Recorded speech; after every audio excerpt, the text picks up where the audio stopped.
If our refineries were working and crude were being supplied to our refineries at the cost of the barrel today at over $100 per barrel, I could assure you that there won't be any difference majorly.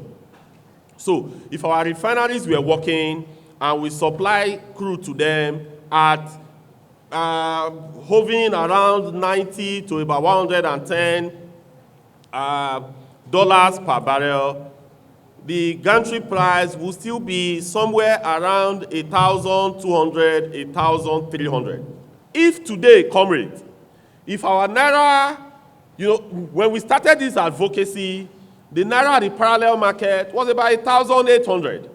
If you remember, sometime in 2024, we submitted a 15-point demand to the federal government of Nigeria. And cardinal of that demand was things that could be done in order to shore up our naira. Because we have said consistently that our naira does not have any business to be more than 1,000 naira to the USD. So the reason that we are paying more today for the PMS that we consume, for the AGO that we consume, it's actually because, yes, we understand the direct impact of the crude price to the final petroleum product. We understand the linkage. But beyond that, if our naira today was less than 1,000 naira to $1, we could have been buying this product for less than 1,000 naira per liter. For PMS.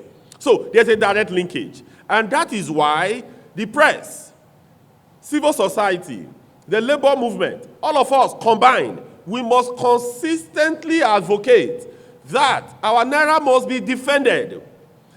If our naira continuously slide southward, it will impact clearly on our purchasing power. So the more the naira devalues, the more our purchasing power erodes. When our naira is defended and brought relatively down, we know that if the CBN want to do it, we know they could do it. But today, if you remember at the time, it came down to about 1,200 in the last few weeks. Clearly, the CBN has the necessary tools to push down the value of our naira. We are not saying it should be subsidized, no. But what we are saying today is that it's undervalued. When it is valued at the right amount, it should be between 800 to 900 naira to $1. And when it falls to that 800 to 900 naira to $1, immediately we will see the impact in pump price. We will see the impact in almost everything that we consume as a nation. Port Harcourt Refinery did not crash. Port Harcourt Refinery did not shut down by itself. We should get that. Port Harcourt Refinery was shut down by the management. So the reason they shut down Port Harcourt Refinery, when we visited the GCO, so we tried to ask, why was Port Harcourt Refinery shut down? Because we knew that it was working. And as at that time, too, remember, we also said that it was not producing PMS. That PMS, they have to now get some other product from Indorama and they will carry out, some blending exercise to achieve PMS. Because the refinery that could have produced PMS was the Port Harcourt Refinery 2. They have two refineries, the old one and the new one. So the one that came on stream was the old one. Then the initial design was that when you put feedstock into the old one, it will now produce, get a semi-finished product and now feed into the new one. So that new one has a higher capacity and a better finishing product to be able to produce the PMS close to the octane number that is desirable. So that is how it was designed. But when they were doing the rehabilitation, they did some changes to the design. So as at that time, in fact, we also spoke with the contractor fixing the refinery. He told us that the new Port Harcourt Refinery was around 85–90% completion. So we were actually looking at maybe the next 6 months, the new Port Harcourt Refinery will also start. But what now happened is purely economics from what the GCO and NPC briefed us. That in this refinery, that, yes, it was working, producing kerosene, right, producing diesel, and producing jet fuel.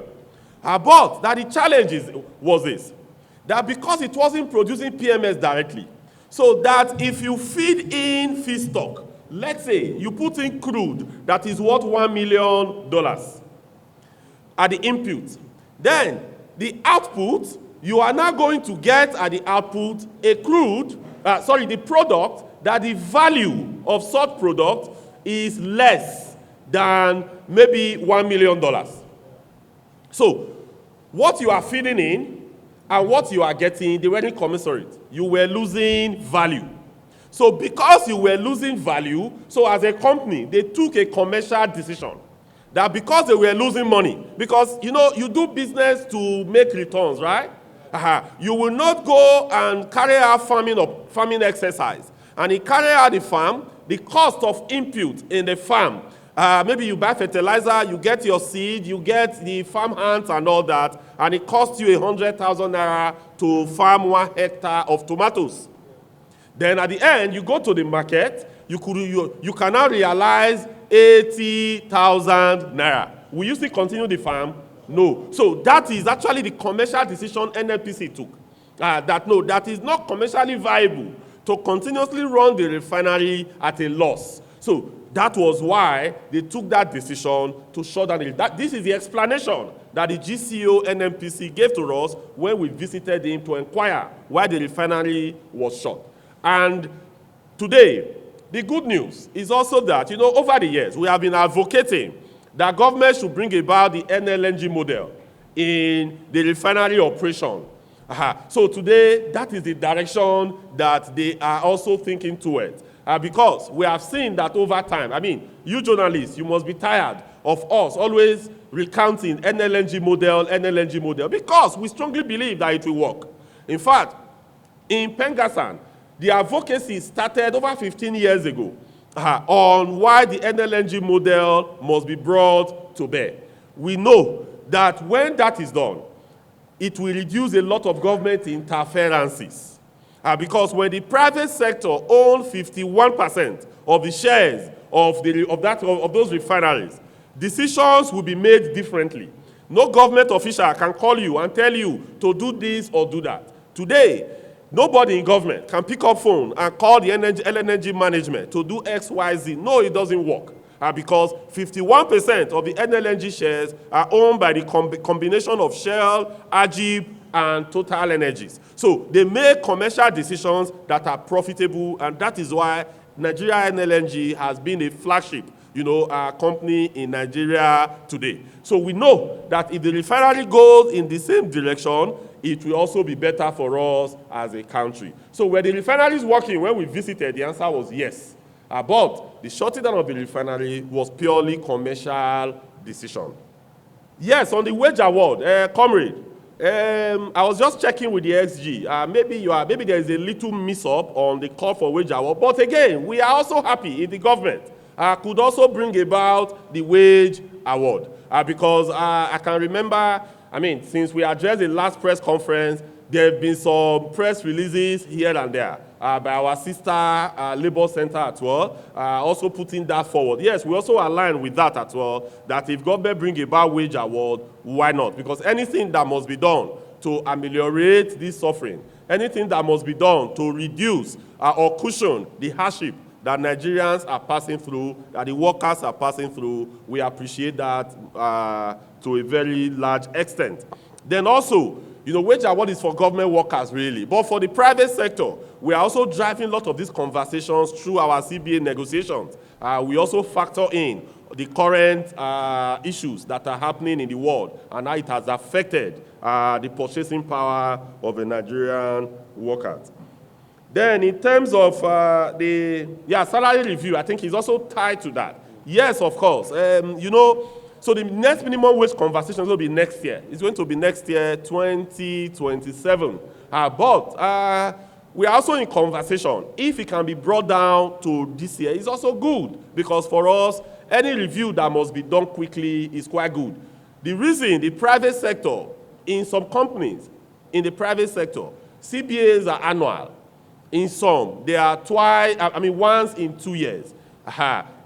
In some as well, once in 3 years. So for us, we think that those conversations, those CBA negotiations in the private sectors are the most veritable ways in also addressing issues like this. So that when you are doing the review, you also factor this in. But the same way as well, as we are lamenting, the same way our employers, most especially those that are doing business in local currency, they too are also passing through the same challenge. And that is why when we talked about these issues now, we did not just talk about how it affects the purchasing powers of workers, we also talked about how it affects manufacturing, how it affects production and the industry. Because we know that if it affects them negatively, when we go to them during CBA conversations, it will be much more difficult, to have a meaningful outcome. Again, we understand clearly, like when we are discussing about the issue of devaluation.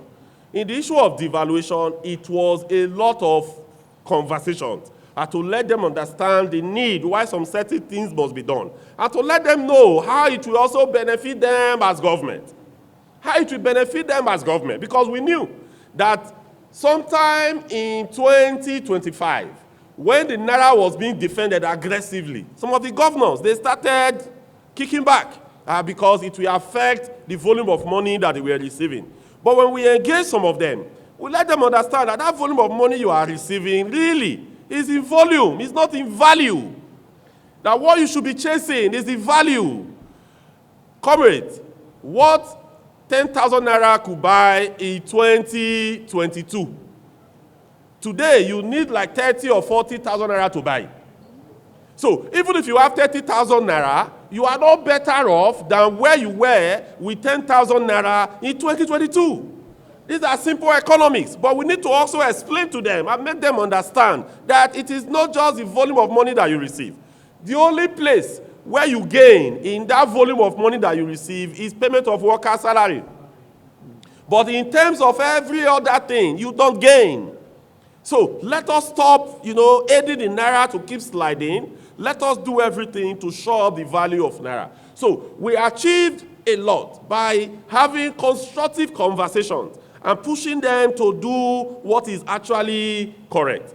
Then in terms of timeline, comrades, we are labor.